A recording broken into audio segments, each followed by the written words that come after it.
warahmatullahi wabarakatuh. Perkenalkan, nama saya Eko Prasetyo dari kelas 3A Program Studi Diploma 4 Agribisnis Politeknik Negeri Banyuwangi. Di sini saya akan menjawab soal UAS mata kuliah konservasi lingkungan. Untuk soal pertama, jelaskan siklus hidrologi secara detail. Siklus hidrologi merupakan konsep penggambaran pergerakan air antara lautan, badan air permukaan danau, sungai atau rawa, air tanah, atmosfer, dan biosfer yang dapat berwujud sebagai benda cair, gas, ataupun padat. Untuk proses siklus hidrologi meliputi 1. Evaporasi, yaitu penguapan atau peristiwa berubahnya air menjadi uap air yang ada di permukaan bumi karena adanya energi matahari dan naik ke lapisan atmosfer. Yang kedua, transpirasi. Berarti juga penguapan namun perubahan air menjadi uap air tersebut berasal dari jaringan hidup tanaman yang terletak di atas permukaan tanah. Proses transpirasi melewati tumbuhan yaitu melalui daun seperti stomata, lubang cuticula, dan lentisel.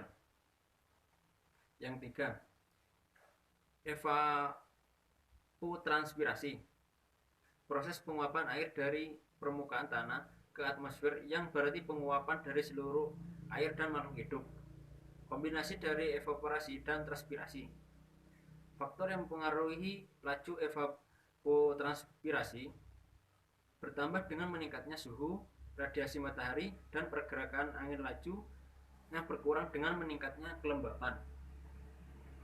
Yang keempat, sublimasi. Penguapan yang terjadi di kutub atau puncak gunung, di mana adanya proses perubahan es menjadi uap air tanpa mengalami fase cair terlebih dahulu. Yang kelima, kondensasi. Perubahan wujud uap air menjadi partikel titik-titik air dengan ukuran sangat kecil setelah proses penguapan. Kondensasi dipengaruhi oleh suhu udara rendah pada ketinggian tertentu. Keenam, adveksi. Perpindahan awan yang telah terbentuk dari satu titik ke titik lainnya dalam posisi horizontal, misalnya dari posisi di atas perairan menjadi di atas daratan. Faktor disebabkan pergerakan angin dan tekanan udara. Yang ketujuh, presipitasi. Proses mencairnya awan menjadi butiran air akibat suhu udara yang tinggi. Dapat dikatakan juga peristiwa jatuhnya air dari atmosfer menuju ke permukaan bumi. Yang kedelapan adalah runoff. Limpasan permukaan atau aliran air di atas permukaan tanah akibat hujan datang lebih cepat daripada kecepatan tanah menyerapnya. Pergerakan air hujan dari tempat tinggi ke tempat rendah. Pergerakan ke reservoir di bumi seperti danau, sungai, laut, dan saluran air lainnya. Infiltrasi. Proses aborsi air hujan ke dalam pori tanah menjadi air tanah. Dipengaruhi adanya gaya gravitasi untuk mengisi kelembaban tanah yang akan membentuk air tanah.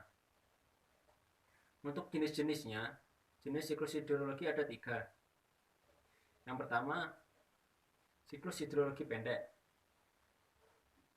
Wilayah lautan meliputi evaporasi di lautan, kondensasi, penurunan suhu karena perbedaan ketinggian.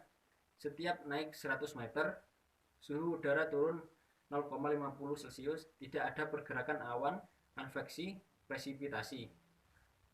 Turunnya hujan yang jatuh di permukaan lautan. Yang kedua, siklus hidrologi sedang. Wilayah daratan dekat dengan lautan. Juga meliputi evaporasi, hasil uap air bergabung dengan uap air dari reservoir lain dan makhluk hidup. Kondensasi adveksi, terbawa angin hingga ke daratan. Presipitasi, turunnya hujan yang jatuh di permukaan daratan. Air hujan mengalami runoff dan infiltrasi. Yang ketiga, siklus hidrologi panjang.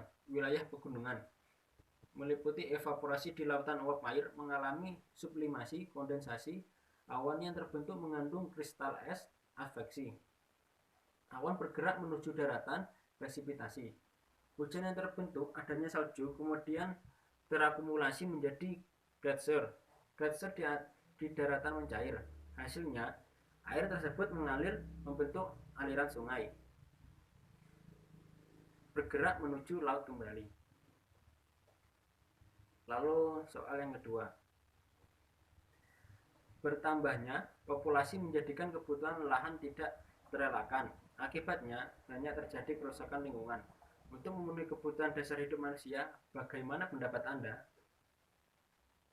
Menurut saya, pertumbuhan penduduk tidak dapat dihentikan, tetapi dapat dikendalikan.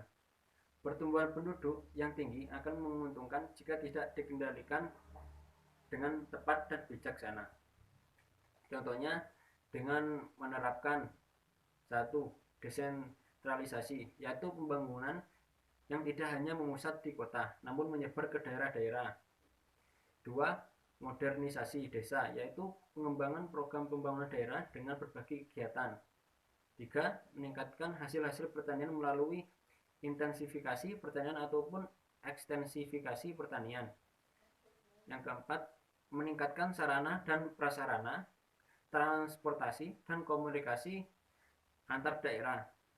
Yang kelima, meningkatkan kegiatan sentra industri kecil dan sedang di pedesaan. Untuk soal yang ketiga, bagaimana pendapat Anda mengenai upaya yang telah dilakukan pemerintah Indonesia dalam menanggapi isu-isu lingkungan? Seperti kita ketahui, bertambahnya populasi menyebabkan bertambahnya kebutuhan hidup. Contoh isu-isu lingkungan yaitu illegal logging, pertambangan ilegal, pencemaran laut, dan alih fungsi lahan pertanian. Oleh karena itu, pemerintah dalam mengatasi masalah lingkungan ditentukan oleh pendekatan-pendekatan yang dilakukan baik dengan melibatkan setiap komponen baik masyarakat maupun pihak swasta untuk berpartisipasi mengatasi masalah lingkungan maupun dengan mengoptimalkan unit-unit organisasi pemerintah serta lembaga non-pemerintah yang berkomitmen dalam mengatasi masalah-masalah lingkungan. Soal yang keempat, apa yang Anda lakukan jika menjadi seorang Bupati Banyuwangi terkait dengan program lingkungan? Jika saya menjadi Bupati Banyuwangi, saya akan melakukan program pembangunan berkelanjutan. Mengapa?